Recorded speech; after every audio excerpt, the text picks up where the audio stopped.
नमस्कार, मी पंजाब डक. आज आहे 18 जून 2026. तर शेतकऱ्याला सांगू इच्छितो की 21 जून पासून ते 30 जून त्या दरम्यान राज्यामध्ये पावसाचं वातावरण तयार होणार आहे. बऱ्याच ठिकाणी 21 तारखेला पाऊस सुरू होणार आहे, काही ठिकाणी 22ला होईल. असं करत करत 30 तारखेपर्यंत राज्यात वेगवेगळ्या भागात पाऊस पडणार आहे. शेतकऱ्यासाठी हा दिलासादायक पाऊस ठरणार आहे, म्हणून हा अंदाज लक्षात यायचा. म्हणजे सांगायचं झालं तर 21 जून पासून ते 30 जूनच्या दरम्यान राज्यात चांगला पेरणीयोग्य पाऊस पडणार आहे. तो पाऊस सगळीकडे एका दिवसात सगळीकडे जाणार नाही, दररोज वेगवेगळ्या भागात जाणार आहे, म्हणून हा अंदाज सर्व शेतकऱ्यांनी लक्षात द्यायचा.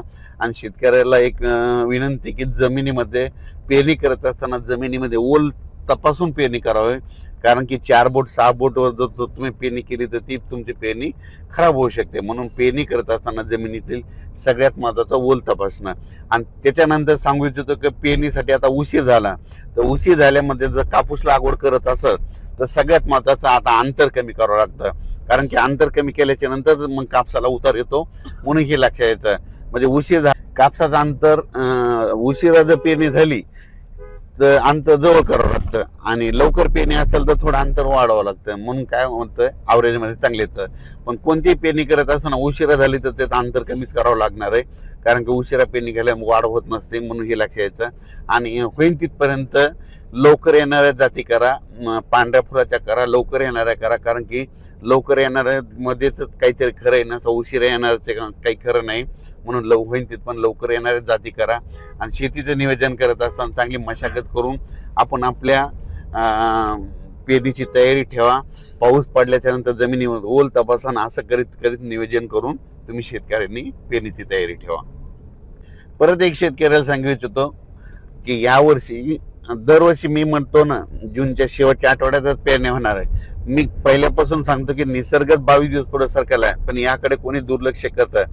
लोक जे अंदाज देत असताना निसर्ग कोणी लक्षात देईना.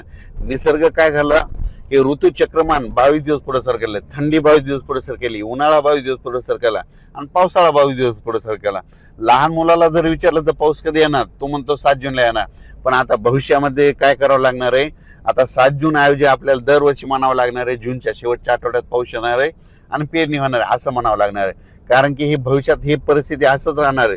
पाऊस दरवर्षी 7 जूनला येणारच नाही, फक्त थोड्या भागात पडेल. पण खरी पेरणी मात्र 14 आपलं जूनच्या शेवटच्या आठवड्यात होणार.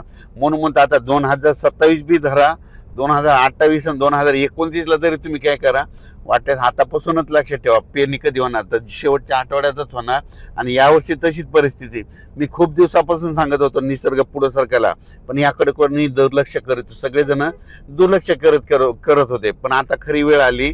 आता बघा तुम्ही, दरवर्षी जूनच्या शेवटच्या आठवड्यात पेरणी होणार आहे, म्हणून हा अंदाज लक्ष. एल बद्दल सांगायचं ठरलं तर एल असो या नसो, दरवर्षी आपल्या महाराष्ट्रामध्ये भारतामध्ये पाऊस येतो तर येतोच, ही गोष्ट लक्षात घ्यायची. तर तुम्ही बघायचं झालं तर बघा, आता 21 तारखेपासून पुन्हा पाऊस सुरू झाला की हे सगळं बंद होतं, एल बंद होतं, सगळंच बंद होतं. म्हणून शेतकऱ्याला सांगू इच्छितो, आपल्या भारताला 2 समुद्र आहेत, एक अरबी समुद्र, बंगालच्या कडीचा समुद्र. अरबी समुद्रामधून जरी पाऊस नाही आला तर शेतकऱ्यांनी एक तारीख लक्षात घ्या, 20 सप्टेंबर एक कॅलेंडरमध्ये लिहून ठेवा. 20 सप्टेंबरला एक पाऊस येणार आणि शिवाय शेतकऱ्याची ज्वारीची पेरणी करून देणार. म्हणून हे गणित लक्षात घ्यायचं. म्हणून म्हणतो एल असं नसो, दरवर्षी आपल्या महाराष्ट्रात पाऊस येणार हे निश्चित. एल तुम्हाला सांगू इच्छितो 15-20 वर्षामध्ये कधीतरी एकदा उद्भवत असतो. दरवर्षी समुद्राचं तापमान सारखं नसतं. तर तुम्हाला सांगतो, हे जे एवढा 5-7 हजार किलोमीटर इतक्या दूरचा समुद्र आहे, ह्या समुद्रामध्ये तापमानामध्ये खूप तफावत असते.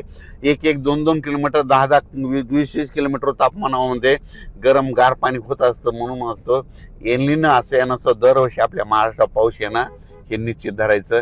यावर्षी देखील येणार आहे, फक्त जेमतेम पडणार आहे, सरासरी इतका पडणार आहे, पण परत तिथं पाऊस जास्त पडणार आहे, म्हणून हा अंदाज लक्षात घ्यायचा.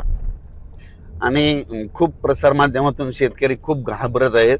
शेतकऱ्यांनो, जूनमध्ये पहिल्यापासून म्हटलं तर कमी पाऊस पडणार आहे, जुलैमध्ये जास्त पडणार आहे, ऑगस्टमध्ये थोडाफार कमी राहील, पण सप्टेंबर ऑक्टोबर परतीचा पाऊस जास्त राहणार आहे.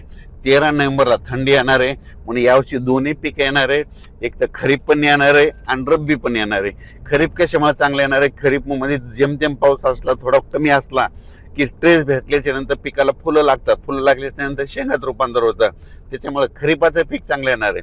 आणि त्याच्यानंतर रब्बी पीक कशामुळे येणार आहे, कारण की खरीप आणि रब्बीचा निवाडा करणारा जो पाऊस आहे ते एक पाऊस काय होतं ऑक्टोबर म्हणजे परतीचा पाऊस पडणार आहे, त्याच्यामुळे ते निवाडा करणारा ते परतीचा पाऊस जास्त पडणार आहे, त्याच्यामुळे रब्बीचं पीक चांगलं येणार आहे.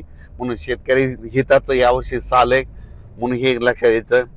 अफवेला बळी पडू नका आणि यावर्षी पाऊस पडणार आहे. धन्यवाद.